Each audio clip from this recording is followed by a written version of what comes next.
Okay, friends, welcome to the webinar Emerging Nuclear Concerns in the Asia Pacific. This is being organized by the Friends of the Earth Asia Pacific. I am Maju Varghese, a member of the Friends of the Earth Asia Pacific Nuclear Core Group and the regional focal point for the International Solidarity System. We have organized this webinar as we commemorate the anniversaries of the atomic bombing of Hiroshima and Nagasaki. Before we begin, I invite you to observe a brief moment of silence in memory of those who lost their lives in Hiroshima and Nagasaki. Honor the survivors and stand in solidarity with all communities around the world who continue to suffer the consequence of nuclear weapons and nuclear disasters. 81 years after Hiroshima and Nagasaki, now 40 years after Chernobyl and 15 years after Fukushima, the world appears to be moving further away from nuclear safety.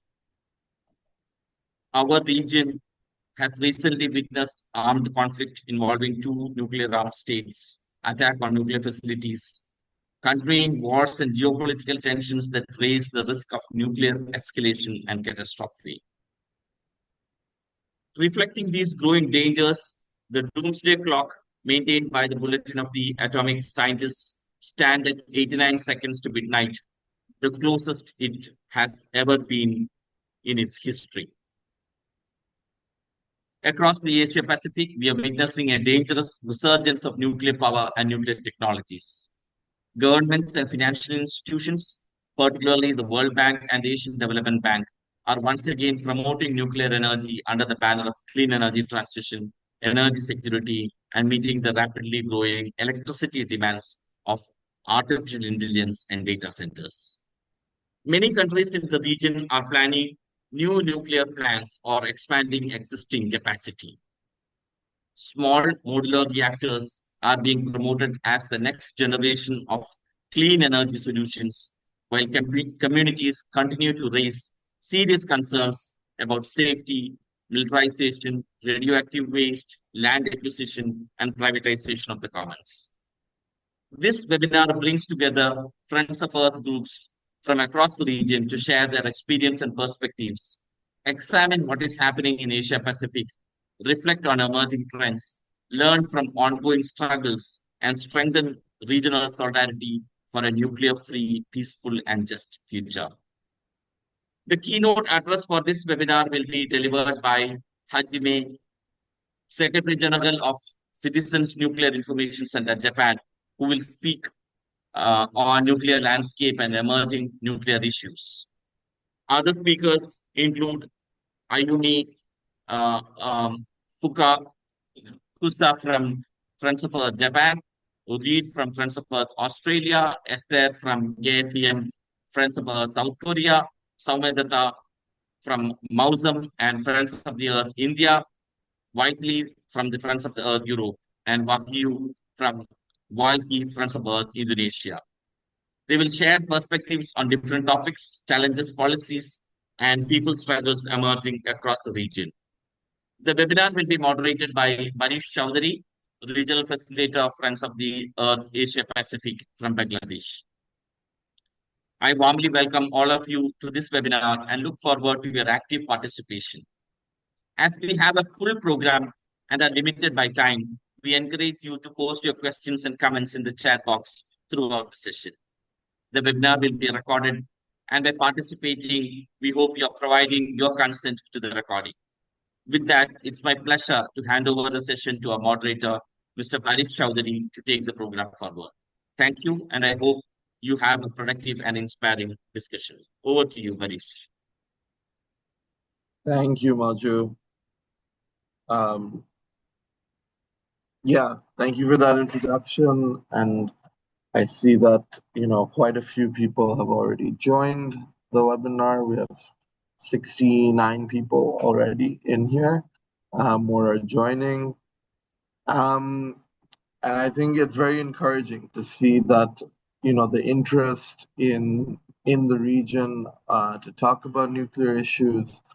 I think, as you mentioned, with the increase in the number of projects, the increase in financing, the increase in the propagation of nuclear, I think it's encouraging to see that people are also responding to it uh, in sort of due proportion. I will just put one thing that I've also put in the chat that I think some people have joined through a direct join link.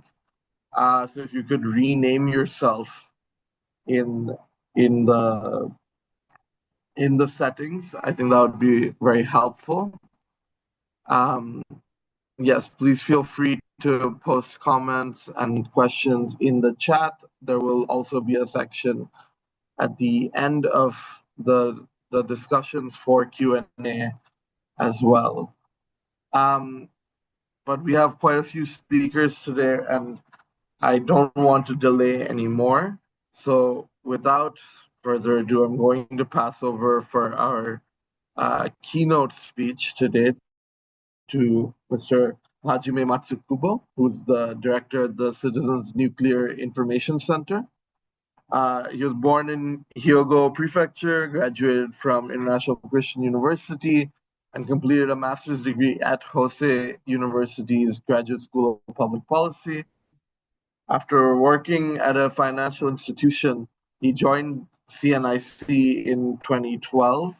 His areas of interest include nuclear energy policy, the economics of nuclear power, and nuclear policy. Since 2022, he has been a member of the Ministry of Economy, Trade, and Industry's Nuclear Energy Subcommittee, and he's the co-author of Examining the Fukushima Daiichi nuclear accident and a chronology of new disasters, other works. We're very grateful that you've given us the time to be here, Mr. Matsukubo. Over to you.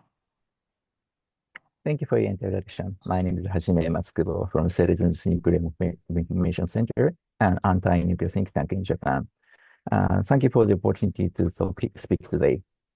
I'll show my slide. So wait a minute.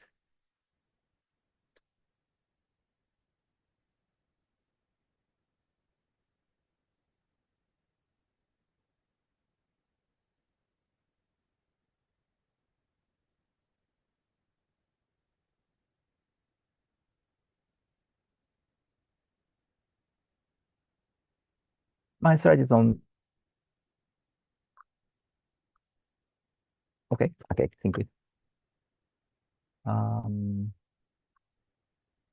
I want to talk about today about the nuclear power with a large conventional nuclear power reactor or small modular reactors or SMR that have been attracting renewed attention. Is a poor fit for urgent electricity needs and decarbonization. I'll focus on three interconnected problems: cost, waste, and proliferation risks.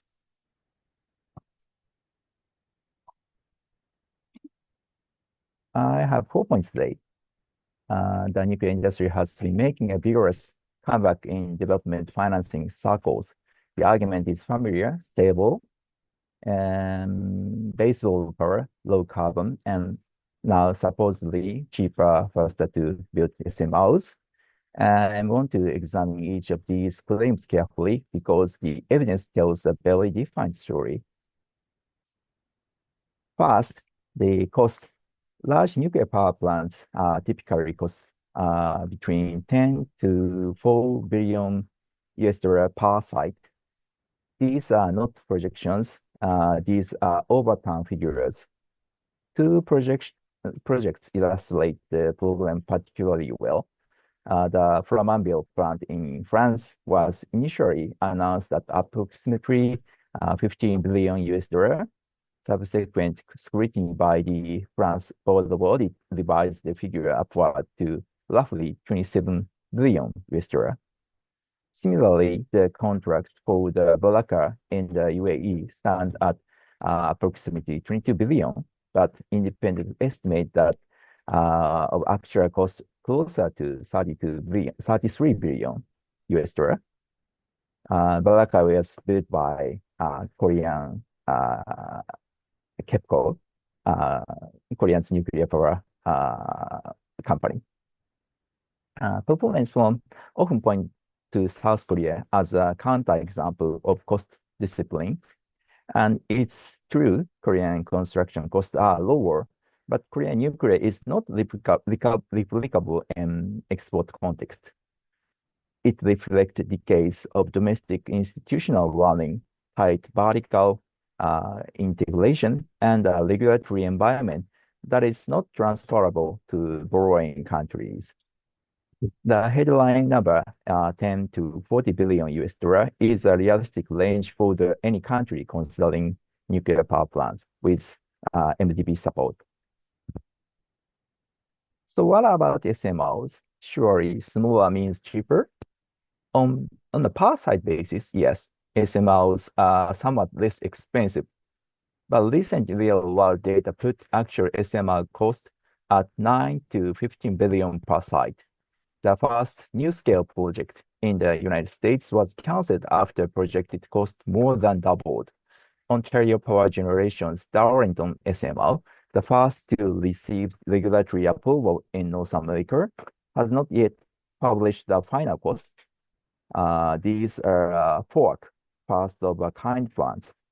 SMR advocates argued that building multiple units would lead to cost reductions. To what extent can cost be reduced? Although these are no actual reality yet, estimates suggest a reduction ranging from 5% to 30%.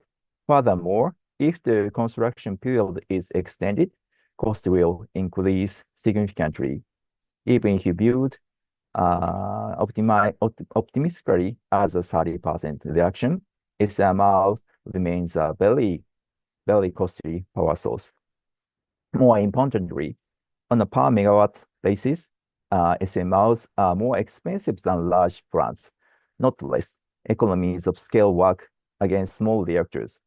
The manufacturing cost advantages that were supposed to compensate have not materialized in practice. Two more data points reinforce this. Even Korea's Baraka export project, often held up as the cost discipline benchmark, still runs roughly 4 million per megawatt. And even a lifetime extension project like Onagawa 2 in Japan, which simply refurbished an existing 40 years old plant rather than building new, remains expensive on a per megawatt basis. This shows that high nuclear costs aren't limited to new build work projects. They persist even in export context and in lifetime extension work.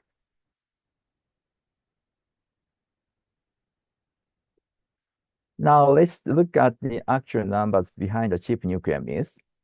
This chart shows the levelized cost of electricity, or LCOE, for new power plants in Philippines in 2025. For established technologies, we use the latest figure from Bloomberg New Energy Finance. These are recognized global benchmark. For nuclear power, I have provided my own estimations.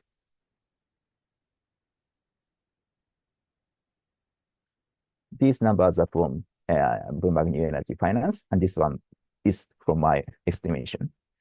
Let's look at our assumption for new nuclear power plants. I modeled these projects based on a cost between 10 billion to 20 billion US dollar, and with construction periods ranging from 5 to 10 years. As you can see on the far right, the resulting cost is astronomical, ranging from 116 to 532 US dollar per megawatt hour. I want to emphasize that these nuclear costs do not include any expenses for emergency response or accident compensation. Nuclear is the most expensive way to generate electricity, even before we consider the catastrophic risk. These are a second dimension to cost that is often overlooked, opportunity cost. According to IEA, International Energy Agency data from 2020, nuclear power, even just lifetime extension of existing plant, this one, costs roughly 6 times more per ton of CO2 abated than utility scale solar PV, this one and this one. Same data shows that renewable energy investment create more jobs per $1 million of capital invested than nuclear. If development finance objectives include employment creation and cost-effective decarbonization, nuclear fails on both counts relative to available alternatives. According to an IEA report, although there are differences from country to country, in many cases, the construction period for nuclear power plants is 2 to 3 times longer than that of solar or wind. Solar takes about 2 to 4 years, and nuclear takes this in China 5 to 7 years, and in India, EU, and United States, it takes 7 to 20 years. When considering the entire process from planning to start operation, it is not uncommon for nuclear power plants to take nearly 20 years. The data also raises a deeper strategic question. Nuclear has a 20-year construction horizon and a 60-year operational lifespan. That means a decision made today lacks in technology choices for up to 80 years. Meanwhile, solar plus storage costs in the United States have collapsed this trend, and are now cheaper than both nuclear and coal on a new build basis. Committing to nuclear today means betting against an 80 years trend of renewable cost reduction. From a development finance standpoint, that is not a rational technology choice. At COP28 in 2023, several countries declared their intention to triple global nuclear power capacity by 2050. But investment has not increased significantly. In 2023, $71 trillion invested in nuclear power. However, in 2026, $83 trillion invested in nuclear. This main reason for this the lack of economic viability and the high risk associated with nuclear power. Meanwhile, investment in renewable energy is more than 8 times than in nuclear power. This one is renewables. The World Bank total energy sector lending in 2025 was approximately 11 billion. Here, a single nuclear power plant project at an estimated cost 7 to 13 billion per site, billion US dollar per site, could potentially exhaust their entire lending envelope, and that is before accounting for cost overruns, which are the historical norm, not the expectation. In other words, nuclear is simply too big for the World Bank to finance without crowding out the rest of its energy portfolio. Every dollar committing to nuclear project is a dollar not available for distributed renewables, grid modernization, or energy across access in underserved communities. Same constraint applies to the ADB as it does to the World Bank. The ADB's total annual commitment to the energy sector in 2025 was 3.8 billion US dollar, even smaller than the World Bank's energy envelope. The ADB and World Bank frequently co-finance project together, with the ADB typically covering 30 to 70% of total project cost.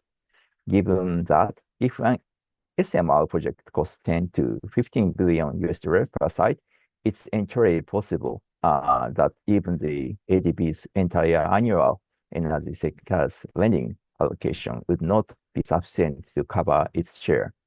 In short, neither institution alone or in combination exists for nuclear. There is a scale mismatch on the other end too. SMR's output up to 300 megawatt, but adding 300 megawatt to a grid of 1,000 to 2,000 megawatt creates dangerous single point dependency. At any unplanned outage becomes destabilizing. Even SMRs are oversized for the market they are supposedly designed to serve. Two issues that get minimized in SMR discussions: waste and proliferation. On waste, researchers found SMRs generate more radioactive waste per unit output than conventional reactors, not less. Compared to a 1 gigawatt PWR conventional nuclear power plant, 5 times more spent fuel, 30 times more long-lived low-level waste, 35 times more short-lived low-level waste. No country has yet opened a deep geological repository for high-level waste. Expanding nuclear without a credible waste pathway is not responsible development policy. There's also a cost dimension to waste that's often overlooked. International rules generally requires radioactive waste to be disposed of domestically. So every country needs its own disposal pathway. Building disposal site is expensive, and if the new number of nuclear power plants sharing cost is limited, the per megawatt hour disposal cost can be quite high. Nuclear's traditional advantages, high construction costs offset by low fuel costs, breaks down once high per unit waste disposal costs are factored in. Finally, proliferation. Most SMR designs uses HALEU fuel enriched to just under 20% versus 3 to 5% for conventional reactors. HALEU means HALEU is high assay low enriched uranium. HALEU dramatically lowers the barriers to weapon-grade uranium, as the table shows here. Starting from HALEU requires roughly 1/10 the enrichment effort compared to natural uranium. Small facilities, short timelines. U.S. congressional testimony have flagged uranium above 10% enrichment as weapon divertible. Around 500 to 1,000 kilograms of 90.75% HALEU could be further processed into a Hiroshima class weapon. There's also a secondary risk.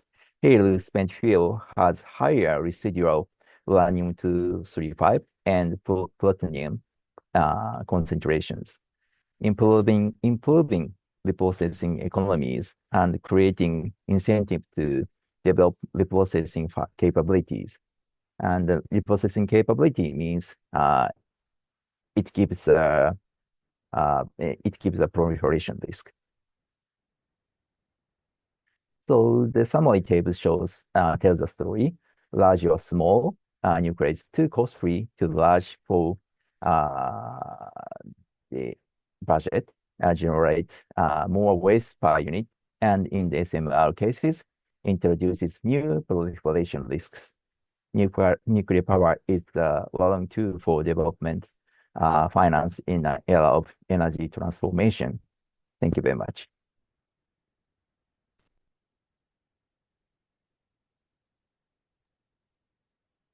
Thank you, Mr. Masukubo. I think that was extremely informational, and I think at least as someone who's perhaps not the most active on nuclear issues, I think I learned quite a lot from that presentation, especially on SMRs, which we will touch upon later again with one of our speakers. I think we've already gotten some requests to make that presentation public. So yeah, just can we maybe put in the chat like a round of applause for Mr. Matsukupo for that wonderful presentation. And for sticking to time, thank you. Yeah. We will have space for question and answer at a later point in the webinar.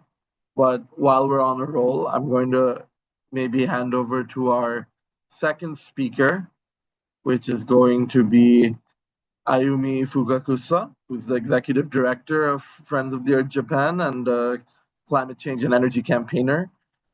She's been full-time staff member at Friends of the Earth Japan since 2016, and her work includes research and advocacy on climate change, nuclear power export, and coal-fired. Ayumi, over to you. Thank you so much, Barish, and thank you for everyone joining today.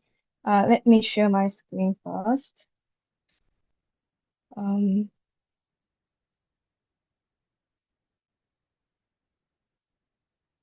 Here's my.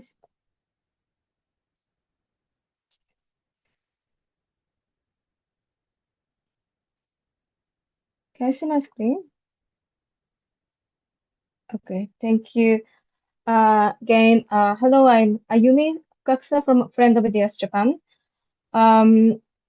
Before starting my presentation, firstly, I would like to mention that, as many of you may already know, that a powerful earthquake struck Kumamoto Prefecture in Japan in Kyushu area last week, and more than 30 people lost their lives, and many others are still being affected in very hot weather. I would like to express my deepest sympathy to everyone in the affected areas and to all those facing such difficult circumstances. And why I also want to mention this first, because also there are several nuclear power plants in Kyushu regions, and fortunately, so far no abnormalities have been reported. However, in the middle of this extreme heat and strong earthquake, it is truly frightening to imagine what might have happened if another nuclear accident had occurred. And Matsukubo-san is already clearly demonstrated how economically and technologically not feasible or dangerous to pursue nuclear power. And I'd like to focus on more like human side of nuclear disaster and its costs. Even after 15 years has passed, the Great Earthquake and Fukushima Daiichi nuclear power plant accident, the nuclear accident is not still over yet, and its consequences continue to affect people's lives in many ways. Like hometowns have been transformed beyond recognition, and those who evacuated, who returned already, or who moved to the area later, all continue to face a different kind of hardship. So I would like to speak about what the Fukushima nuclear disaster has left us and also what it has taken away from us. Looking back at the disaster, it was in 2011, on March 11th, a magnitude 9.0 earthquake hit the eastern part of Japan, and after the massive tsunami hit the Pacific coast, that damaged nuclear power plants owned by TEPCO or Tokyo Electric Power Companies, and the power station lost electricity. And then following days, there was a hydrogen explosion in reactor number 1 and consequently number 3 and number 4. The government issued a declaration of a nuclear emergency situation, and that emergency declaration is still going on. And there are so many impacts. The contamination is one. Still many areas, especially forests, are contaminated. Right after the accident, radioactive plume, a vast cloud of air containing high concentration of radioactive material, spread across the wide area. This is the photo of the spread. This shows the radioactive iodine. Here is Fukushima. Here is Tokyo. So around Fukushima, the color is high. So iodine is said to increase the risk of thyroid cancer, but it has a relatively short half-life of 8 days, so it decays very quickly. By contrast, other radioactive materials have much longer half-life. The cesium-137 has 30 years, and others have more longer half-life. So it therefore became a source of long-term radiation contamination. Evacuation is also an issue. On the evening of March 11, when the earthquake happened, on that day, on the evening, residents within 3 kilometers of Fukushima nuclear power plant ordered to evacuate, and then those within 10 kilometers were instructed to remain indoors in the first place. By the following morning, on the 12th, the evacuation zone had been expanded to 10 kilometers and then expanded again to 20 kilometers. And later, so the evacuation order was expanded like in circle, but later the evacuation zone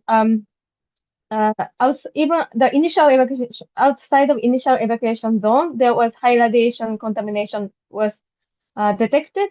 But the first stage, the evacuation zone was expanded outwards to like having a nuclear power plant in the center and like around the power plants. And however, only after 3 years, in 2014, the evacuation orders have gradually been lifted. Today, the right map is from 2025, so last year. Only red areas are still difficult to return zone that the government calls. So this red area is only 2% of Fukushima Prefecture's land. And still more than 23,000 people are in evacuation even after 15 years. So from here, I would like to share some stories of people. The effects of nuclear disaster on the people's life are very wide-ranging and deeply profound. So rather than showing more maps or figures, I want to focus on people's story. So this is Miss Oga. She joined the anti-nuclear movement after the Chernobyl disaster.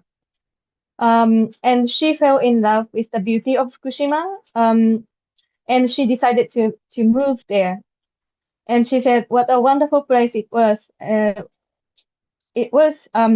a wonderful place it would be without nuclear power plants. But even with nuclear power plant, the Fukushima is very beautiful place, she said. And she had architect friend to build her dream house, made of wood from nearby Abukuma Mountains. Abukuma Mountains is also from Fukushima. And then the accident happened just before moving into her dream house. And she was forced to evacuate without living in that new house. And so she evacuated to Niigata Prefecture at the end of 2013. And when she evacuated, she said she was happy with past spring, and I felt everything was okay. But she had a lot of difficulties after evacuation, and her town where she built new house, Okuma Town. Okuma Town was the evacuation order for Okuma Town was partially lifted in March 2020, but she didn't return. And you can listen to her story on our YouTube, and I will share the link later. And we have program with families still living in Fukushima, and I want to share some hardship and experienced by parents who are raising children in Fukushima, and still many continue to worry about every day about possible effects of nuclear disaster on their children's health and their future. And these difficulties have been shaped partly by also like Japan's deeply rooted patriarchal culture. We often hear from people that they were unable to evacuate because their grandparents opposed to it, for example. And other people spoke how painful it was to refuse the wild vegetables that all the family members took from the mountains. So even though they are worried about radioactive contamination, sometimes they cannot refuse. Like grandfather took vegetables from a mountain, and they couldn't refuse. That was so painful, they said. And one mother told us that she gave birth after in 2011 when the accident happened. So she had a second baby, and she evacuated with her two young children to Kansai area, Western Japan. And their life in evacuation was also full of struggles, and including housing conditions or thoughtless comments from other people who doesn't really understand what evacuation is. And 5 years after evacuation, her family decided to move back. And when she returned, she was able to hear the voices of those other mothers who couldn't evacuate for many reasons.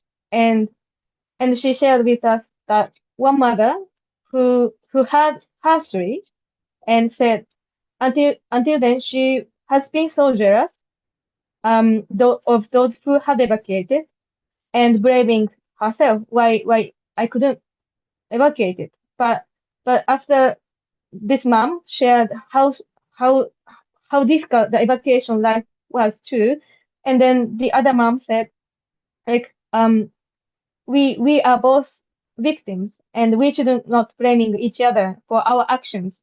And I came to hope that we can really recognize each other and understand each other and share pains and struggles.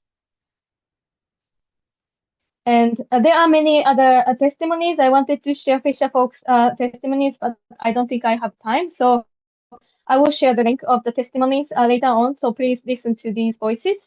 And I have two more slides. And according to Japanese government estimates in 2016, a little bit outdated, but the cost of decommissioning the damaged nuclear power plant and processing of contaminated water, compensation, and the decontamination of soil and construction of interim storage facilities for contaminated waste was estimated at 20 trillion yen, and that was doubled from the original estimate of 11 trillion yen. That's government estimate.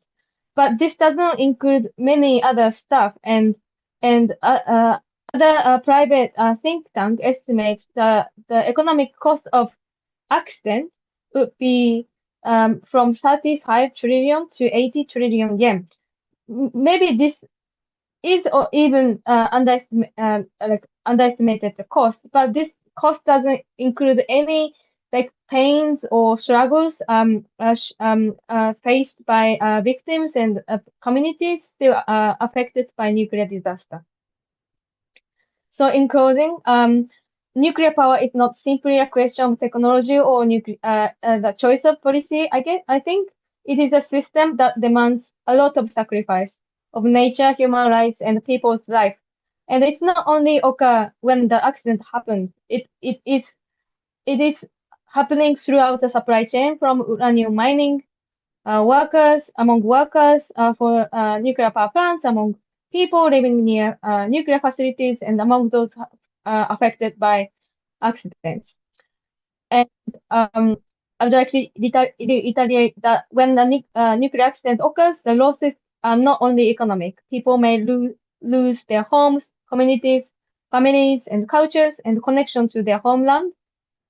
And Fukushima nuclear disaster is not still over yet, but the Japanese government has promoted the message is that Japan has been recovered from the disaster and continuing to restart reactors and invest more money, public money in nuclear reactors, including new technologies such as small modular reactors. And at the same time, there is no clear end sight for decommissioning of Fukushima Daiichi nuclear power plant, or no final disposal site has been decided for high-level radioactive waste.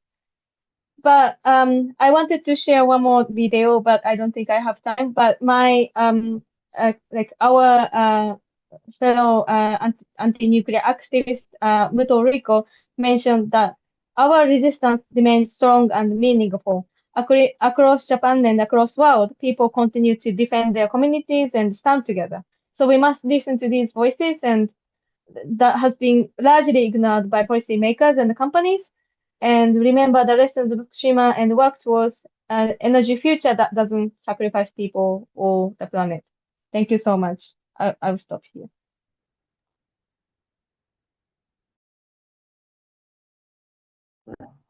Thank you, Ayumi.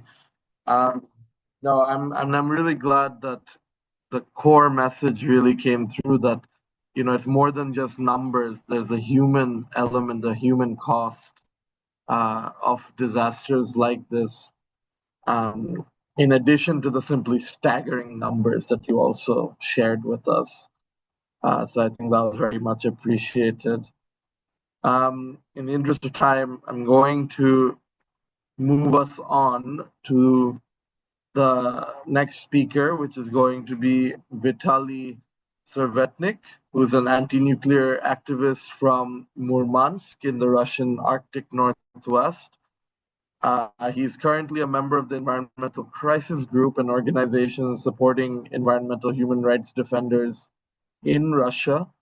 And Vitaly, I was hoping you can tell us a little bit about Rosatom, who you've been researching, and their role in the region. Yeah, I hope you can hear me well. Yeah, just checking. Yeah, good. Thank you. So yeah, I will be speaking a little bit about Rosatom and its influence in the region. I mean, globally, but we are focusing on the APAC region today. So I will start with the expansion and the influence and impact, possible impact. So I will start with from saying that Rosatom is a state-owned nuclear corporation, which combines in itself the power of the transnational corporation and the power of the state also, and it brings kind of more potential to expand and influence and expand the technology in the region, using both the economic and political capacities of both the corporation and the state in this way. And but Rosatom is I mean, it's a global player of industry. Rosatom is quite active inside of the country. Russia has many nuclear reactors, most quite old, that operating in Russia, and most of them are located in the European part of Russia, where the most of the population is located. But expansion has been happening in the Siberia, and now there is NPP project of the power plant, the Primorsky Krai. So that's located in the APAC region. And on top of the operation of the power plants in Russia, Rosatom also involved in nuclear weapon technologies, in developing new nuclear weapon technologies, and also was involved in seas of Zaporizhia nuclear power plant in Ukraine, involved in the war in Ukraine. So it's not just a corporation; it's also part of the state that involved in aggressive war in Ukraine as well. And on top of that, Rosatom is also providing. I mean, we have a number of issues inside of the country the lack of decommissioning. Most of the reactors are quite old and being prolonged over design limits, etc. There are issues with nuclear waste across Russia. Russia is receiving nuclear waste from other countries and accumulating and storing it in Russia. Yeah, and etc. And globally, also Rosatom providing proposing and building nuclear power plants across the globe, in Europe, in projects in Africa, and coming closer to APAC. I mean, also in the Middle East, with Egypt, Turkey, Iran. In APAC region is China, India, Bangladesh. There are more proposed projects like signed memorandums of understanding with number of countries such as Vietnam, Indonesia, Philippines, Sri Lanka, Myanmar. Yeah, expansion is, I think it's the biggest corporation that country that building reactors abroad at the moment. On top of that, Rosatom is holding around 40% or more than 40% of the global uranium enrichment market, and providing fuel for I don't remember, over many nuclear power plants across the globe. The how to say the privileged position of Rosatom that it has the full circle, and also providing in contracts, providing and proposing to bring back the nuclear waste, provide the full circle of for full cycle of operation in countries where Rosatom proposing to build reactors. And on top of that, I would say Rosatom is also, I mean, Russia as a country also offering quite often loans to countries that want to have technology. So there comes the proposal of building nuclear power plant, but also it comes together with the loan from Russia, and it's kind of, it has a much more privileged position compared to other nuclear corporations from other countries in this way. And so that's another reason why Rosatom is expanding in countries that otherwise do not have technology or would not develop technology themselves. So this using this both commercial and governmental possibilities, Rosatom basically promoting the technology itself, and kind of imposing, I would say, even, the technology to the countries that need more energy and otherwise would not find resources to cover their energy needs, for example. Yeah, and here I will come to the final point to talk about Rosatom as a kind of a geopolitical tool of Russia, because together with this technology and loans and full package of the technology, Rosatom is coming together with using all sorts of instruments to promote. I mean, creating different educational centers to promote nuclear energy, fund different youth programs, different educational programs, informational programs, and youth programs, to engage youth and young specialists into the technology and into the Russian ideology as well, and organizing different nuclear forums in Russia and inviting young specialists to these forums. And also, I mean, Russia itself is an authoritarian regime, having aggressive war against the neighboring country, but also civil society is highly restricted in Russia, and most of the critics of nuclear industry in Russia, most of them were labeled with different labels for engines and reliables, etc. So there is no independent monitoring, or it's highly restricted and difficult.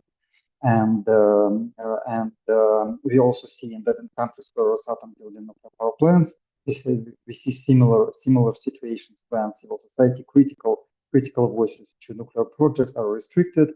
So Rosatom not only bringing in Russia, not only bringing the nuclear technology to the region, but also authoritarian practices and practices of creating this gongos, government organized NGOs, so-called quasi civil society organizations, and basically corrupts the society, civil society, and the regimes with loans and programs, support program, information programs, and so basically contributing to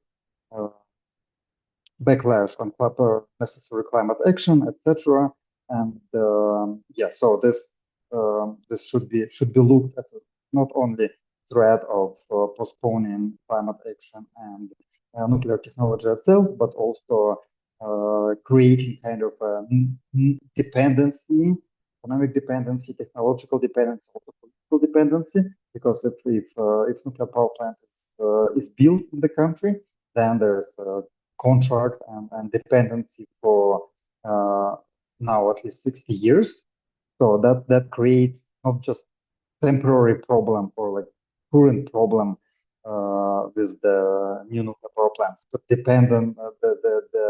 the systemic dependence on technology and relationship with Russia for many years, 60 years, or we include possible prolongations and decommissioning, then we talk about a century even. So this should be looked at pretty carefully. And if yeah, we also if you're interested in more information or cooperation on any of the possible projects that Rosatom is doing abroad, please also reach out, and we are happy to discuss more about it. I will stop here. Unfortunately, I have to say that I'm in a opposite side of the planet. It's midnight where I am. I will leave soon, but I'm super happy to have conversation afterward.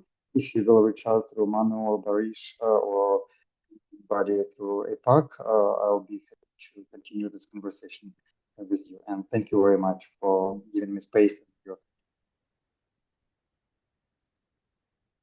Thank you, Vitaly. And thank you so much for taking the time, even though it's so late at night in the US where you are right now.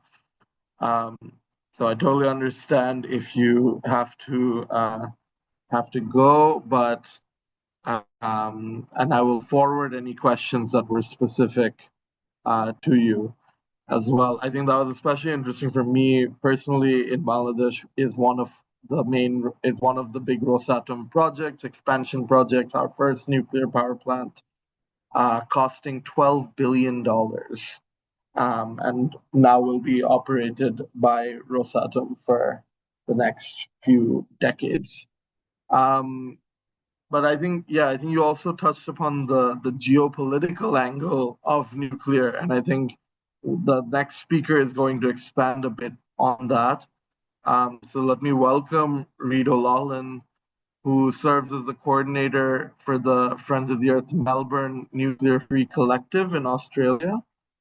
They engage in environmental advocacy regarding nuclear safety, radioactive waste management, and public education campaigns. They're also a co-producer of the Radioactive show on 3CR Community Radio, sharing current news and information on nuclear issues, including on AUKUS submarines. Over to you, Reid. Hi, thanks, Barish, for that introduction, and to our previous speakers. Yes, my name is Reid. I don't have slides today, sorry, but I will try to engage you with my face and my voice and leave a few links at the end. I I'd like to start by acknowledging that I'm speaking to you from the traditional lands of the Kaurna people, in a city that's now known as Adelaide. I acknowledge Aboriginal elders, past and present, and the continuing connection that Kaurna people and all Indigenous nations across the continent known as Australia continue to be connected to their land, skies, and waters, and that their sovereignty over their countries has never been ceded. And I pay respect to all Indigenous people who are joining us on the call today. I myself am a non-Indigenous person, a settler, living on stolen Aboriginal land. And it's really important to speak about Indigenous sovereignty in the context of what I'm talking about today, which is AUKUS, which stands for Australia, UK, US, and about peace generally in the Asia Pacific, because AUKUS is a military agreement between those three countries, Australia, UK, US, and it's based on the sharing of information and technology, specifically nuclear-powered submarines. And the US is obviously a settler colony like Australia, and England is the original colonizer of both nation states. So this is a military partnership that is the continuation of a centuries-long extractive racial capitalism that is the foundation of Australia's existence. Not everybody on the call might be aware, but Australia began as an open-air prison for British convicts. When the British invaded this continent, they systematically decimated the populations of several hundred different Indigenous nations and Indigenous communities and cultures that have survived that ongoing genocide here continue to resist Australia's colonial occupation to this day. Indigenous communities here are the oldest living cultures in the world that can be traced back over 100,000 years. They hold ancient stories, knowledge, and warnings about the dangers of uranium that's buried in the ground, which is not to be interfered with culturally. Today, Indigenous communities continue to fight for the protection of their lands, waters, skies, and families from many environmental and social threats, including the nuclear industry and the US military, and the Australian state. So, to get into a little bit more about what is AUKUS, AUKUS for Australia means, well, there's two sort of stages of it. The first stage is Australia gets, I'm just seeing that my words resonate with similar situations in other countries. And yeah, I think it's really important that we highlight colonialism when we talk about nuclear issues. So thank you so much for that participation. So AUKUS has these two pillars. The first one is Australia will get secondhand submarines from the United States, supposedly 3 to 5 in 2032 thereabouts. These will be nuclear powered. Most likely we won't get as many as that and it'll take longer. But the expectation is also from the US that the submarines, although they will sort of be sold to Australia, will basically be under US command. And then Australia is supposed to get brand new nuclear submarines designed in the UK in 2038, but probably it'll take at least 10 years more than that. So yeah, in the end, Australia gets a few secondhand submarines and then a few new submarines that are nuclear powered. And the cost to Australian taxpayers for this is 350 billion Australian dollars, which is about 250 billion US dollars. This whole trilateral military plan with the US and the UK is basically being implemented with no effective consultation or consent from the general Australian public, and certainly not from Indigenous communities. There's currently an independent public inquiry into AUKUS, the whole deal, being organized by civil society groups, because it's kind of been rushed through and pushed through by the Australian government. So it's taking civil society and community groups to actually question it. Why would Australia have this deal over nuclear submarines with the US and the UK? It's really expensive and the benefits are not very obvious. But it's basically to strengthen the alliance that Australia has with the US. So it's kind of being sold to the public as a security benefit, which has a lot to do with Australia's racism and fear mongering over China. Many experts argue that AUKUS really just guarantees Australia's involvement in US wars, and if anything, makes Australia more of a target to US enemies internationally. So without getting too technical, the nuclear plan, the nuclear side of this submarine deal, is basically that highly enriched uranium fuel sent from either the US or the UK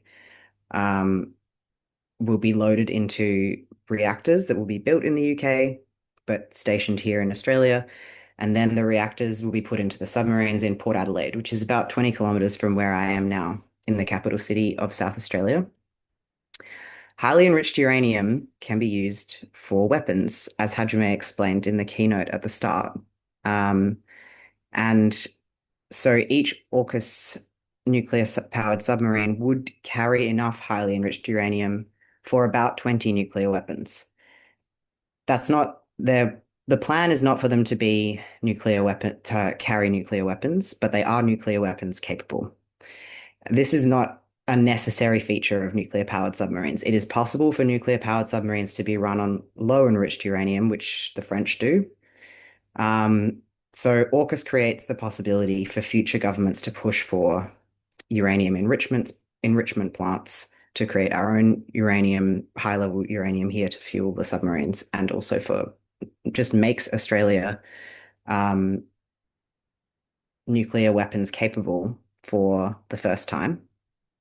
And it contributes to global nuclear proliferation.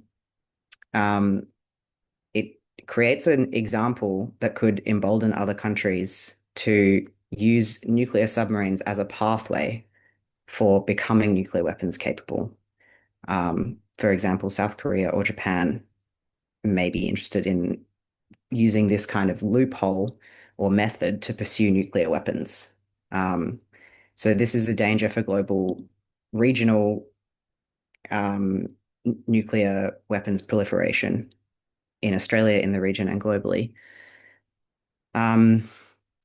In terms of waste, nuclear waste, the Australian government has no plan.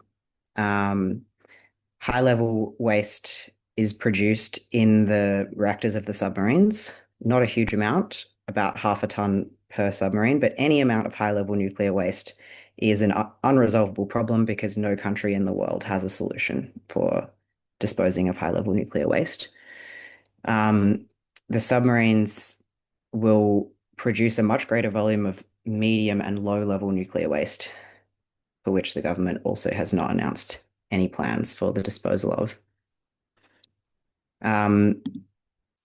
There is a lot of secrecy in general around AUKUS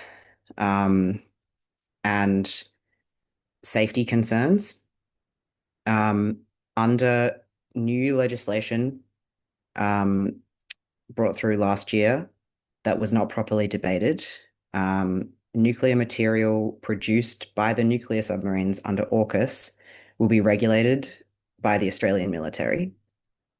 Before AUKUS, all nuclear material, including waste, was regulated by an independent body operating under the Health Department. But AUKUS nuclear waste will be regulated by the military. So their bottom line is around defense as opposed to around health. There are serious issues with domestic regulation and safeguarding, and there are also serious limitations with regulation and safeguarding under the international agency, the International Atomic Energy Agency run by the UN, which has to do with the secrecy as well, because the US is very protective of nuclear submarine technology and tries to avoid safeguards and UN checks on facilities. Only 6 countries in the world have the technology for nuclear-powered submarines, so it's something that is kept under wraps, which makes it very hard to have proper transparency and accountability. In another piece of legislation that was brought through under AUKUS that also wasn't properly debated or discussed is that Australia's allies, military allies, the US and the UK, can bring nuclear weapons into Australian territory by land or sea, without having to confirm or deny whether they have them. So it means that although what's publicly being said about AUKUS is that these nuclear submarines are just nuclear powered, they're not for nuclear weapons, there is space in the legislation for the US and the UK to bring nuclear weapons in and out of Australian territory without having to inform Australia of whether or not they're doing that. So basically, Australia is selling this really terrible, expensive nuclear submarine deal, which costs over 250 billion US dollars to the public, with basically global security scare tactics, and racism. And there is public pushback on it, but there is also polling that indicates that there's support for it, maybe 50-50 kind of support for AUKUS. And so we have a lot of work to do to help educate the public around the risks of AUKUS, the dangers of the waste, of escalating geopolitical tensions, and generally of nuclear. So the three main kind of messages that I want to leave you with, which is really directed at the Australian government, are stop AUKUS, no to nuclear weapons in Australia, break the US military alliance, and also sign the Treaty for the Prohibition of Nuclear Weapons. The Treaty for the Prohibition of Nuclear Weapons is the simple ticket to stopping nuclear weapons proliferation. It's ready-made, it's ready to go. Australia just needs to sign it, and the current government has said that it will, but it's been in government for years and it hasn't done it. And it's really disappointing, and there's been a lot of campaigning around that. So Australia needs to sign the Treaty for the Prohibition of Nuclear Weapons, and stop AUKUS. Thanks very much, everybody, for your attention, and I'll stay in the chat if anyone has any questions. Thank you, Reid. And yeah, I think that was very good to have the kind of very direct demands at the end.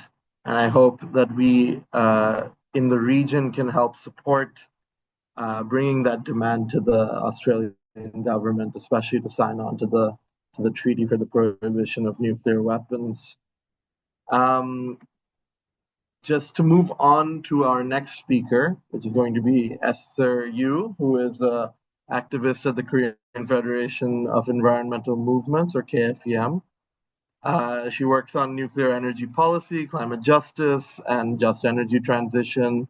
She also serves as the executive committee chair for the National Emergency Action to Stop New Nuclear Power Plants in South Korea, coordinating nationwide civil society advocacy against new nuclear projects, and is going to talk a little bit about how artificial intelligence and the demand for power for artificial intelligence is connected to the nuclear push that we're experiencing in the region right now.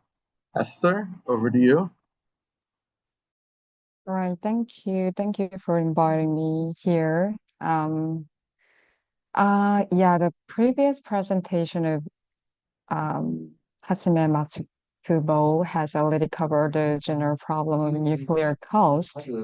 So instead, I will focus on how uncertain AI electricity demand forecasts are being used to create a new market for SMRs, and how the financial risks are transferred to the public. So my question is AI creating a nuclear renaissance, or is the nuclear industry using AI to stage on? AI data center electricity use is growing, but the scale of that growth remains highly uncertain. In one major US projection for 2028, the high demand scenario is almost twice the low demand scenario. Some proposed data centers may never be built. Grid connection requests may be duplicated, while chips, cooling systems, and algorithm may become more efficient. So AI demand is therefore not fixed. It depends on technology, corporate decisions, and public policy. So we should not use the highest and most uncertain forecast to justify infrastructure that will remain in place for decades. The nuclear industry offers a very clear answer to these uncertain demands, SMRs. They are promoted as small, safe, fast, and cheap, and as solutions for climate changes, energy security, and AI electricity demand. But these are still promises. So let us compare them with actual experience in South Korea. SMRs are being promoted at a time when the global nuclear industry has been stagnating. Nuclear power's share of global electricity has fallen significantly since the 1990s, and new construction is concentrated mainly in China and Russia. SMRs can therefore be seen not only as a new technology, but also as a survival strategy for a shrinking large reactor market. Changing the size and name of a reactor does not remove the old problems. An SMR is generally defined as a reactor producing 300 megawatts or less per module.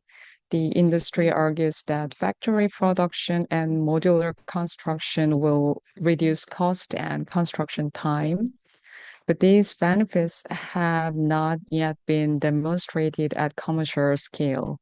They depend on a large number of orders, standardized designs, and repeated factory production, all of which still need to be achieved. The South Korea's ISMR plant is not one tiny reactor. It combines several modules to produce an output approaching that of a larger reactor with a total cost of several trillion Korean won. It is closer to a nuclear complex with multiple reactors, shared facilities, and common safety systems. The module may be small, but the overall project cost and management responsibilities are not. The central economic problem is the loss of economies of scale.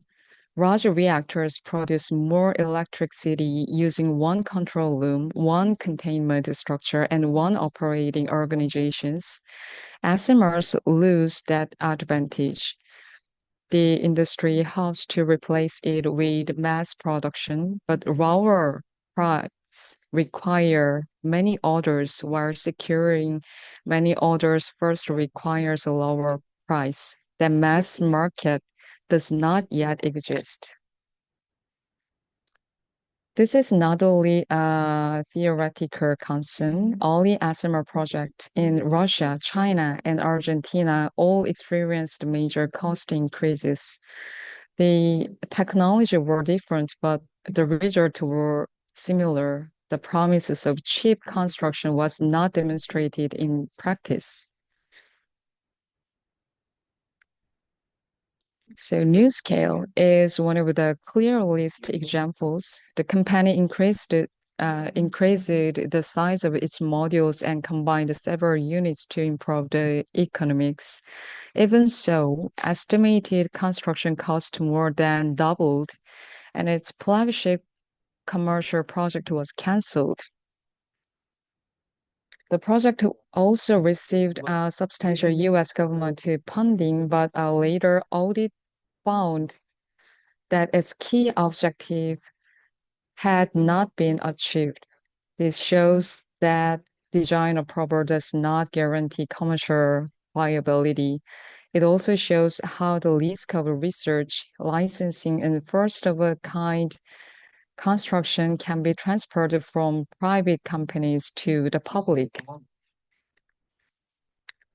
The timeline of AI demand and SMR deployment do not match. AI electricity demands is described as urgent, but all the SMR project took much longer than originally promised. So South Korea also does not expect commercial SMR deployment until the mid to late 2030s or later. A technology that may arrive more than a decade from now cannot solve a problem described as immediate. Smaller reactor does not necessarily produce less nuclear waste. Some SMR designs may generate substantially more radioactive waste per unit of electricity than larger reactors. More modules and more sites would also mean more locations for storages, transportation, decommissioning, and emergency management. So SMR do not solve the nuclear waste problem.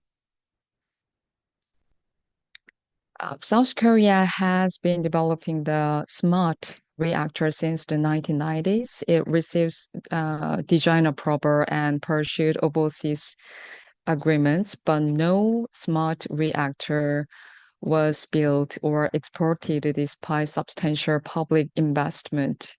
Now, another large round of public funding is being invested in ISMRs. More broadly, South Korea's nuclear-related public budget has increased by more than 3 times over the past 2 decades. After half a century of public support, each new reactor concept still require more research funding, public guarantees, and policy assistance.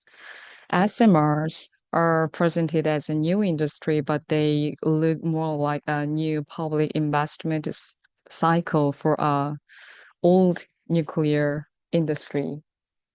So the question is not only whether SMRs might work one day, we must also ask what we fail to fund while money and time are locked into them. Public funding could support renewable energy, grid expansion, batteries, and storage, energy efficiency, demand management, and climate adaptation. So these solutions are already available and can reduce emissions right now. Investing in unproven SMRs therefore creates not only financial risk, but also an opportunities cost for the energy transition. So let me conclude within 3 points. So first, AI electricity demands may grow, but its scale and speed are not predetermined. Second, SMRs are not proven cheap and fast commercial technologies. Their problem of cost, construction time, and nuclear waste remain unresolved. Third, the risk of these uncertainties are once again being transferred to the public. The future of AI does not require rebooting an old industry. It requires expanding renewable energies, grid storages, and efficiency, the solution that already works. So that's all. Thank you.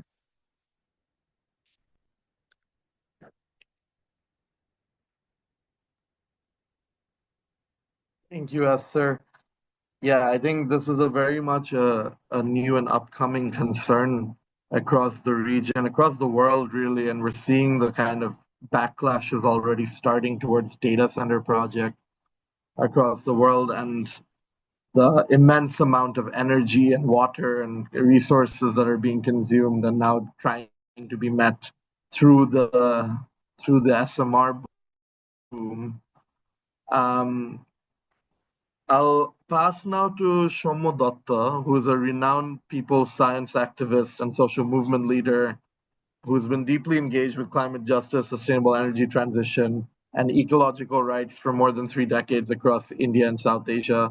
He's also an executive committee member for Friends of the Earth India, and he's played a leading role in building national and regional movements against nuclear energy, including being closely associated with the Coalition for Nuclear Disarmament and Peace and the National Alliance of Anti-Nuclear Movements. Shomoda, you there? Yes. Thanks, Barish, and thank you, Asia Pacific Friends of the Earth, for inviting me. I don't have a PowerPoint now because I'm sitting outside an airport terminal, returning from one of the climate justice workshops. So I'll be speaking, but I apologize because there might be some background noise sometimes. So I'll start with saying that the first presentation we may covered well some of the points that I was going to talk about, because this is about the kind of investment that the nuclear and renewables get, and whether the new push for investment in nuclear in Asia Pacific countries, particularly now the countries that were doing nuclear, has expanded rapidly over the last few years in our region. Whether this is really crowding out, have started crowding out some of the renewable energy investments. And our figures, the figures that I had, vary a little bit from what the keynote speaker gave, but these are more or less match in the range. So, because this will put this whole argument in perspective. One is the capital cost of establishment.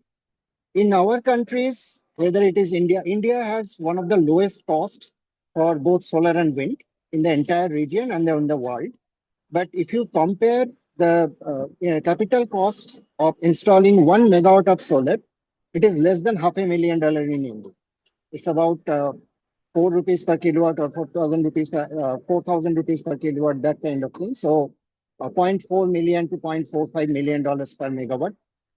Wind comes to around $0.6 million per megawatt. And if you take nuclear, as of today, because we have an experience of 60 years almost, our first nuclear power plant was in 69. It was an imported unit, light water reactor. We have our current cost of establishing a new nuclear power plant is around 10 to $12 million per megawatt. So that's more than 15, 16, 18 times. So that's the present cost, but that's not the entire story. What the first presentation said I'll also repeat this because that only captures the capital cost of that particular nuclear power plant. The nuclear power plant costs do not capture the entire investment, which is from the government or the public fund, is in uranium mining, refining, milling, fuel fabrication, and then the major unknown cost of handling the waste fuel for unknown number of years or centuries. So all these costs are excluded from this given cost of installation of nuclear power plant. So when we talk about installation, capital cost of nuclear and the levelized cost of electricity, if we take the decommissioning and handling of waste fuel, then it will become an astronomical figure. So that's a figure that the nuclear industry very carefully hides. The second thing is if we consider the levelized cost of electricity in our country again and in other classes, other nearby places, nearby countries, it's about 4 to 8 times the cost of solar energy, solar photovoltaic, not the solar thermal. Solar photovoltaic without battery storage is the lowest cost option as of now. And that cost comes to around, in Indian rupees, it's around 3 rupees per kilowatt. So in nuclear, it comes to around 12 to 15 rupees. And this again, all of this cost in the nuclear do not account for the hidden subsidies that the government is giving from our taxes, the public fund. As I said, right in the beginning of the nuclear fuel cycle, right from mining. So all the mining that happens are public sector companies. In India, it is Uranium Corporation of India Limited. So that is entirely government funded. Funded from government means it's public taxes, our taxes. Till now, all the nuclear power plants were in India were operated by NPCIL, Nuclear Power Corporation of India. That's a public sector company. Our again funded by our taxes. There is a major change in India recently. I'll come to that. But before that, let me focus on this.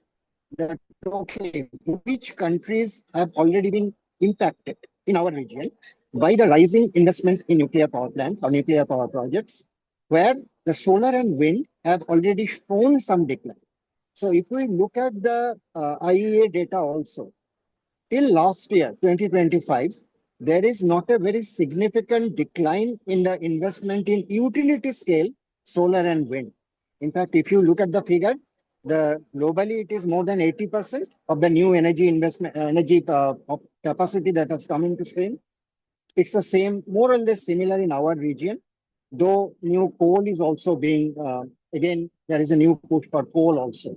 And the arguments by the governments for pushing both coal and nuclear in our region is that solar and wind, as the standard argument that all of us know, solar and wind are transient, so when the sun do not shine, etc. But if you calculate the cost of levelized cost of electricity with solar with 4 hours battery storage, even that is 1/3 in India, 1/3 the cost of new nuclear power. So even that argument of a stable or firm power supply don't really stand in supporting the nuclear. The area that has suffered already in some of the countries, of course, I have to acknowledge that in our region, see the traditionally nuclear energy dependent countries, traditionally means over the last 40, 50 years, China and India to a large extent. Now it has expanded, like Bangladesh has started the Rupur project, 90% of which is funded from Russian sources, which have to be serviced now. So that is a major component. Sorry, that is a major component. In India, what we have already seen, the distributed solar and the transmission network from distributed energy sources, these are getting impacted already a little bit. In fact, the rate of expansion of utility scale solar has not slowed down at all.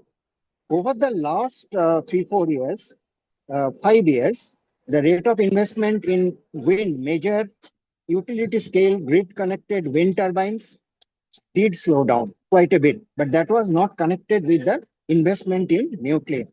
But what we have seen, there is a slowdown in, though we have the government schemes, very good, fairly well designed government schemes for distributed solar, they have not advanced much. And one reason is they are not getting enough investment. They are being discouraged. On paper, there are schemes. They are being discouraged. So unlike Bangladesh or Pakistan, who face a huge amount of debt servicing burdens, like Bangladesh has to service the debt for Rupur, and they are planning for the Rupur 2 or the second one. So I don't know how a much smaller economy will be able to service that debt. But Pakistan also, similar kind of economy, is under debt. All the nuclear establishment are under debt financing from Chinese banks and Chinese government. So they will also have to do a major debt servicing. In India, the situation is a bit different. It is the national financial institutions which are under direct control of the government of India who are controlling this. So in a sense, the challenges of financing nuclear is being taken care of by government policies. Just 1 year back, the government of India, in its budget, in its national budget, allocated around $2.3 billion for SMRs, for researching, developing SMRs, and establishing 5 SMRs by 2032. So all this cost, after this, whatever private company establishes SMR, they don't have to take care of the research cost, research and design cost, all the components, everything, the manufacturing setups will be there. So they will only have to pay the upfront cost of the plant, the installation cost of the plant. So that will be, I think, less than half the total actual cost that the nuclear power project should have borne if the whole cost was to be reflected. But even with that cost, nuclear, as I said, in all our countries is something like 4 to 6 times as expensive and 3 to 5 times as expensive as solar PV plus battery storage of 4 hours. Of course, if you increase the battery storage to 8 hours, the cost of solar plus battery storage will increase somewhat, but even that will be far less than the nuclear, just the established, both the capital cost as well as the levelized cost of generating or producing that electricity. So that's the reality. The challenge is what is happening, as I said, one, the entire front loading, because nuclear power plant, the entire cost, one, they are mega units. Like of late, last just few months back, the government of India has repealed two of its existing Nuclear Energy Act, which is the Atomic Energy Act 1962, and the Civil Liabilities for Nuclear Damages Act 2010.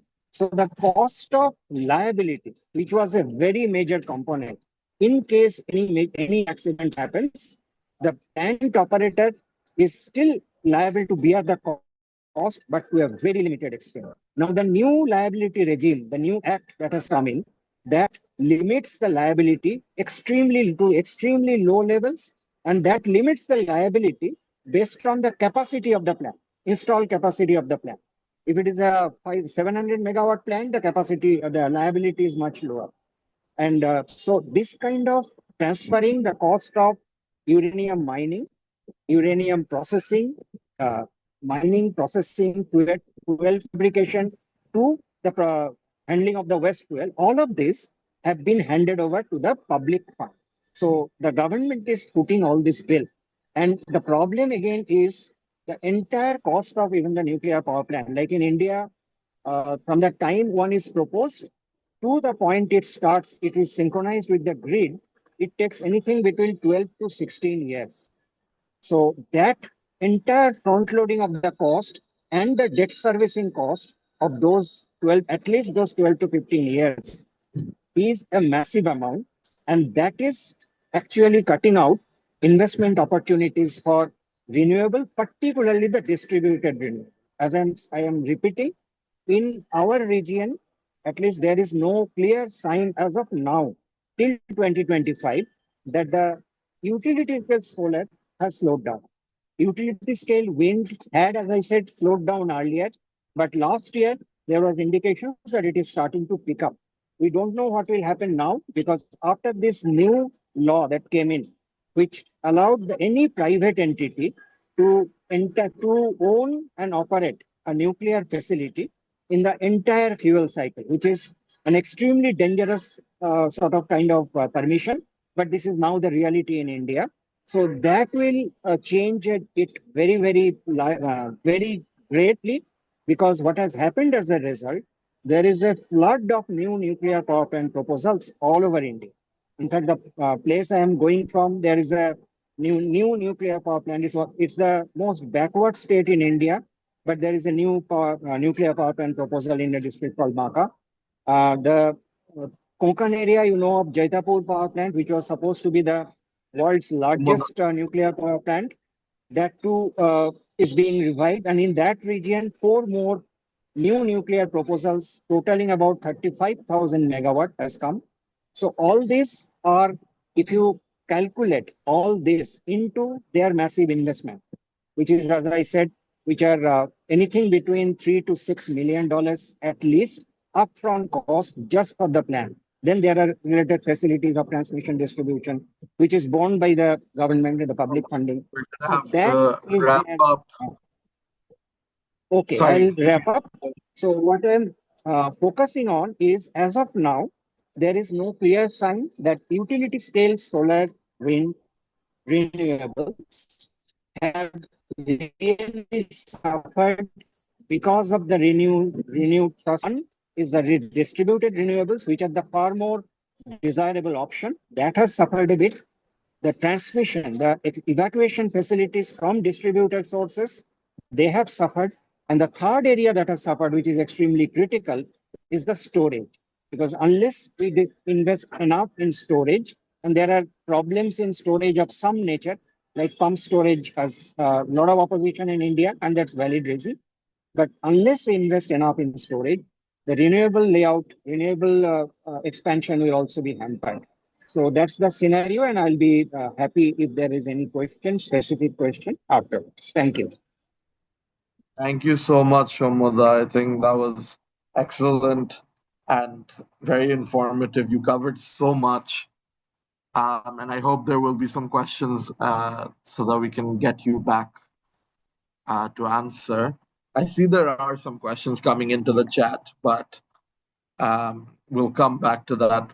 Before that, we have our last speaker of the day, which is Wayu Eka Setiawan, who's an environmental researcher, campaigner, social movement leader, deeply engaged with ecological justice, energy policy, and anti-nuclear movements across Indonesia. He's working in the research division of Walhi's National Executive, which is otherwise known as Friends of the Earth Indonesia. And he connects the critical policy analysis on the national energy planning frameworks with the lived realities and safety risks faced by local communities. And Wayu is going to kind of bring all of these concerns, I think, together in the case study that is Indonesia, where a nuclear boom is being planned. Wayu, go ahead. Hello. Okay. Hello everyone, and nice to meet you all. Yeah. Before this discussion, many sharing about the nuclear, but I want to share my presentation as maybe as a guideline. Nah, this is my presentation is about this. The first is the nuclear with the question, the nuclear energy. It's not only nuclear, but the question is the nuclear energy is for who, and for the people or for the elite. So this is our reflection why this project so want to emphasize by the government relating to the corporation, so they want exploiting in some area, but this area is with the conservation or the preservation area or the people important area, that but the nuclear want to build in this the people autonomous area. So in Indonesia, we this Indonesia government also identified the several sites, the two province for the nuclear reactor and part of uranium extraction. We found several uranium extraction in near the gold mining, also in Papua, or also in Java, and that's want to exploit it in Sulawesi and Kalimantan and in Bangka. But the two side is proposed for the new project site to expanding the nuclear from the small modular reactor or SMR, and this is part of uh, the government called this for the renewable energy or the energy part of the energy transition. And we have into province and the first in West Kalimantan, uh, near Malaysia and Brunei Darussalam. Also in Pantai Kosong, we call the Kosong Beach in Bengkayang and Semesa Island, the small island, are designed primary reactor site. And this coastal area home is active fishing community and also critical marine biodiversity corridor. In Bangka Belitung is one of uh, reserve of critical mining, critical minerals reserve is we call timah or tin. Tin is part of uh, the critical mineral that using for the technology technology for the technology uh, development, and the site target is in Mangris Beach in West Bangka or in the South Bangka and the in near the Glasa Island. This is part of the small fishermen, or we call fisher folk, and important for the local community. And also in Malawi is now targeted to the large-scale uranium extraction to supply domestic nuclear fuel, and this is still want to developing for this for this plan, and this is also this potentially pose the contamination to the river, water seed, and forest ecosystem. And also, this project is part of our national strategic project that this is part of uh, the government want to make a diverse energy development, and this is part of national project of energy transition from the government side. But for our in Walhi, also this is a part of the next destroying project will destroy the small island and will impact of the local community, especially for the fishermen and especially for the indigenous people. And this is the location of the Gelasa Island. This is historically is tin mining, also the near in the big Bangka Island. This is Gelasa, the small island. The nuclear reactor will build in this small island. Also, this is in Kosong Beach in the Semasa Island. This is will build the small modular reactor in this island. So we can imagine why the nuclear can maybe can potentially harmful the environment and potentially exclude the people.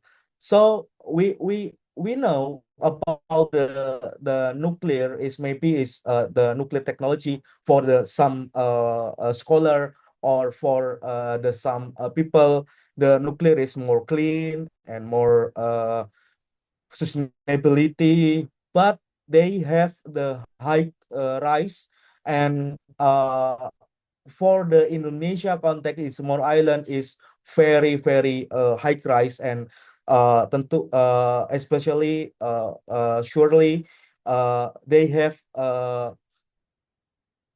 they have a high price for the people, and maybe expensive price for the environment. And this is the geology we I say before, for geological vulnerability, surely the dangerous narrative is maybe being circulated by nuclear proponent, and Kalimantan is geologically dead, immune the earthquake, and therefore really suitable for reactor sitting. The claim is demonstrably false and scientifically irresponsible, because Kalimantan is have active fault in the Meratus fault in the South Kalimantan, Tarakan fault in the North Kalimantan, as per fault. And PMKG is our Indonesian Meteorological, Climatological, and Geophysical Agency, confirmed this fault have generated real seismic even in recent years, and document the earthquake in Kapuas Hulu, Landak, and Bengkayang is directly contradicted seismically inert the myth. And this Kalimantan is have active seismic, and in every time, or in every in maybe in the next year, on the next year, on the next future, the seismic will be active again, and make some earthquake. Also, the external tsunami threat, this in Manila threat, the PRIN Indonesia National Research Innovation Simulation have model a scenario with magnitude 9.1 earthquake along the Manila Trench that generated tsunami. So also we face the tsunami potentially impact if we don't have look the plan of the nuclear reactor is more have a high risk. I say before, because this is data that show the nuclear is more dangerous in Indonesia. Beside in Indonesia, we have the bad governance, and we have bad government. So many corruption, and many plan that not implementing, and many harmful of the governance that make an environmental more bad, and many pollution that a government can responsible. Also, we have the regulation environment, but many corruptor in our country, and many corruption. So we don't have trust with the government, because yeah, the nuclear is more dangerous beside the geology facts, or the science facts, beside the political fact. This is the image of the earthquakes in Kalimantan. This is Melawi Basin. This is part of the nuclear uranium mining. This is Natuna, and this is part of the Semasa, and this is more dangerous. And this is the active seismic in Kalimantan Island. And also, the regulatory violation and lack of transparency, as I said before, the corrupt government.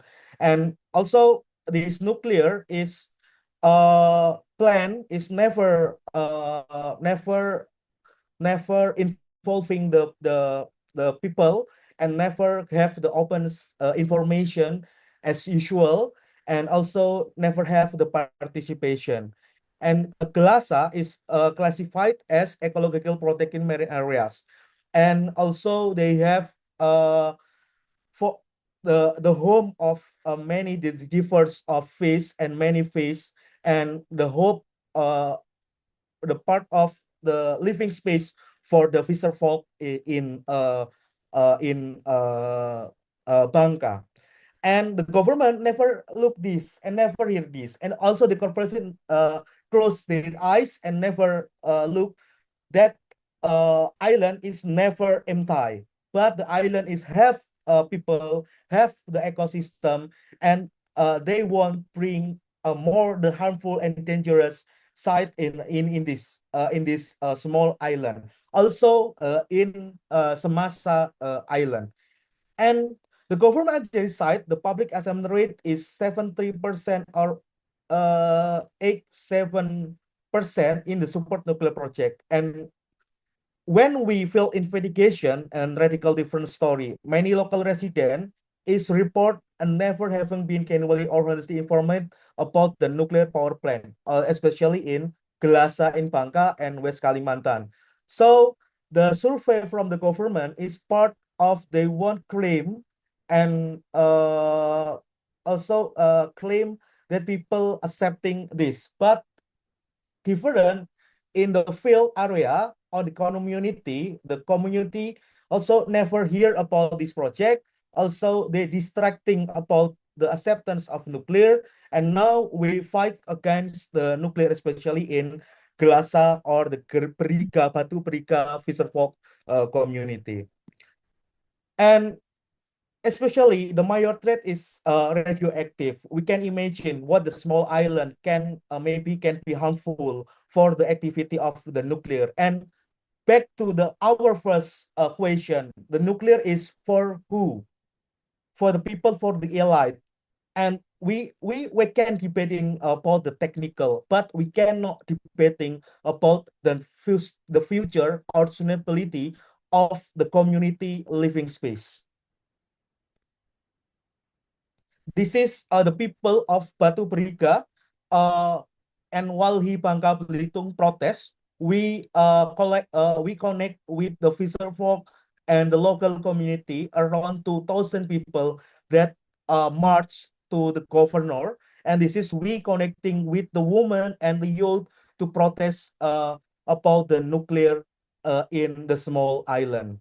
And also the Wali demand is, yeah, we want to revoke the PSN status for nuclear site because the strategic national plan for the nuclear site is more dangerous for people, because the state can deploy the police and deploy the military to come to the small island and to preserve the people. And maybe this is part way to make some maybe I think make harmful for the community and criminalization for the people.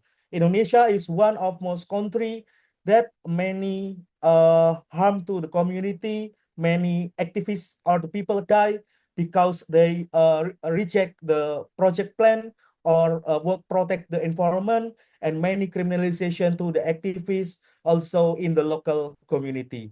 Also, we want to push the community renewable energy, and we want to direct financing for the community-based practice for the community, like micro hydro or doing by community. We have community from wilayah kelola rakyat or people managed area that autonomous and managed by the people, and they do more better. And because the concept is back to their knowledge, local knowledge, and they they take benefit for the for from the nature, and they want to protect the nature because they take the benefit, like they using micro hydro, because they using micro hydro, they also protecting the river and protecting the forest. This is the Wali demand. Maybe this is our presentation, because the small modular reactor or nuclear is not suitable for Indonesia, and not good for Indonesia, because the potential risk is and harmful is very high. Thank you. Thank you so much, Wayu. And thank you for sharing those demands at the end to help frame this, as well as telling us about the concerns in the Indonesian context. We are unfortunately very close to out of time. I mean, people are welcome to stay on if they want to discuss for a bit, but I think maybe we can take a couple of questions. If people have questions, there have been a couple of questions that have been posted through the chat, but I see people have also been answering them in the chat. Are there any other new questions that people would want to ask concisely? You can raise your hands if you would like to ask a question rather than writing it in the chat.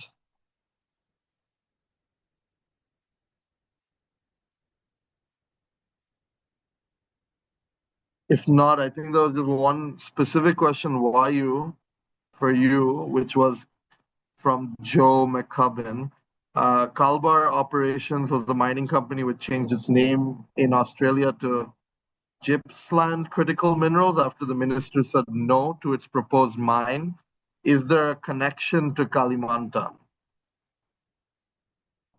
I don't know if you know the answer to that, Vayu.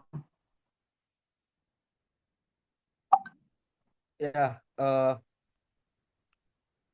for the question, okay.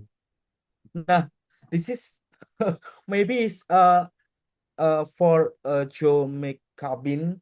This is the first I hear from you about the a mining company which changed name Australia, the Gippsland Critical Mineral, and this is maybe oh, okay, it seems there is stone in Australia called Kalbar. I don't know about this, so maybe I can research about this and I can check. Maybe this is part of information that I can check. But the Australia maybe have a long history like connecting to Indonesia. But about the nuclear, I don't have still connecting, still finding about the Australia in about the nuclear. But for the gold mining, also in the gas, maybe Australia have direct connection with Indonesia because a lot of company have permit in Indonesia in gold mining, like in East Java, like in Sumatra, and in uh, West Nusa Tenggara. I think enough from me. Thank you. There was a couple of other questions. I'm just going to go through them very quickly, the ones that were in the chat. Jeffrey Matthews asked about, is there really no financial grounding for pursuing nuclear bracket SMR? That was, I think, to Hajime-san. And then, is the US giving Australia secondhand subs so that we have to deal with their reactors when they're past their use-by date and need disposal? That was a question to read. And lastly, there was another question in the chat about, are there any countries, alliances that you know of who are pushing for placing SMRs near data centers particularly? Are there any specific actors we need to keep an eye out for? There have been some answers in the chat, but maybe I'll ask very briefly for the other speakers to if they can answer any of those questions. Maybe Reed, you can go first on the second-hand subs if you want to address that. Yeah, so I think I might have used the wrong word as saying that the US was giving the submarines, but actually they're selling them. We're buying them. Australia's buying secondhand submarines, and it's true that they will expire, so to speak. They will only last 10 to 15 years by the time we buy them, which is probably going to take longer than they say. So it might be less than 10 years, who knows, that they actually will be operating, and then Australia will be left to decommission them. And there is no plan for that. So yeah, it's not a good deal. Thanks for your question. Esther, do you have any inputs on the placing SMRs near data centers specifically?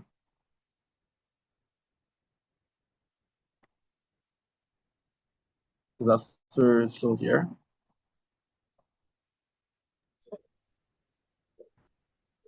I think Esther might have been disconnected. In which case, maybe Hajime-san, because you were responding. Or Yes, there's no SMRs near to the data center since there is no new SMRs in the entire world. It's yes, in commercial, but there is a France and in I forgot that, but some countries has plan to build, such as Uzbekistan and China.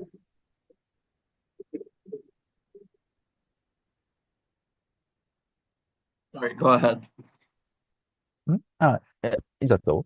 There's no at this point, but there is a plan to build near data center at the Uzbekistan and China, and also Indonesia. I see. In fact, if I can respond briefly, Barish, in Sure, fact, please. India does have a plan for putting SMRs near data centers. But as of now, there are no SMRs in India except China. I don't think anywhere else there is an operating SMR. But that is also what I wanted to clarify. What people say SMRs are to be established is not really true. See, in India, from around 80s, we have the 220 megawatt pressurized heavy water reactor as a standard reactor. Okay, so SMRs are up to any reactor designed and a standard design less than 300 megawatt. So the 220 megawatt pressurized heavy water reactor, which uses unenriched uranium, can very easily be converted to an SMR within a year. But the designs are not different. And India has very clear plans because there is huge resistance to this new gigascale data centers that are being established or being pushed in India. So there is a clear plan. And the government has voiced that plan that will try to have SMRs and data centers, which will be supplying. So people are opposing because this will take a huge amount of electricity, but the SMRs will provide. It's the kind of dream that is being sold. It's not yet on the ground, but not very far off if the push can be made. Thanks.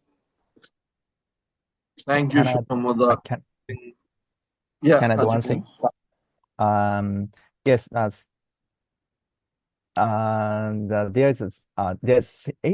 more than 80 types of reactor. SMRs is very vague word, and IAEA said that there's 80 types of the SMRs in the world. There's so many plans are there. So and no actual SMRs in the world. So there's just a plan, just a on the paper. So however, there's a huge competition out there. Many countries and many companies making their own SMRs on the table.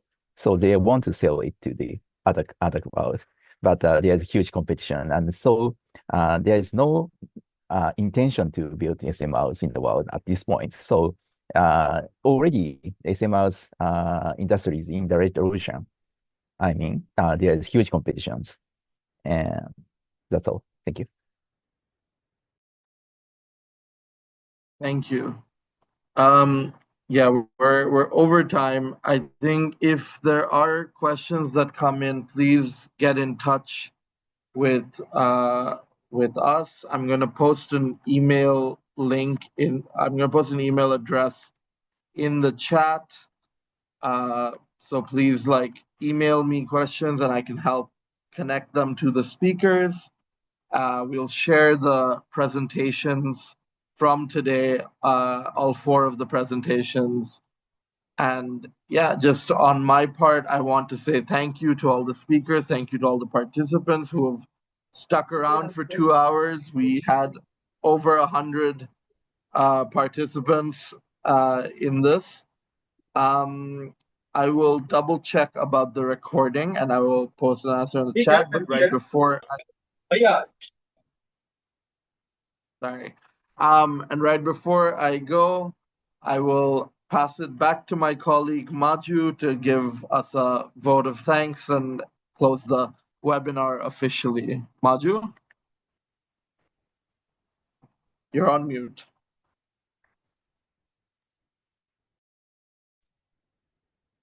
It's high time, as Barish said. Thank you, everyone, for their engagement. I think it's a question is that we will continue to engage on these issues as the nuclear subgroup from FOEI Asia Pacific. There are multiple struggles happening in various countries. India for sure, South Korea.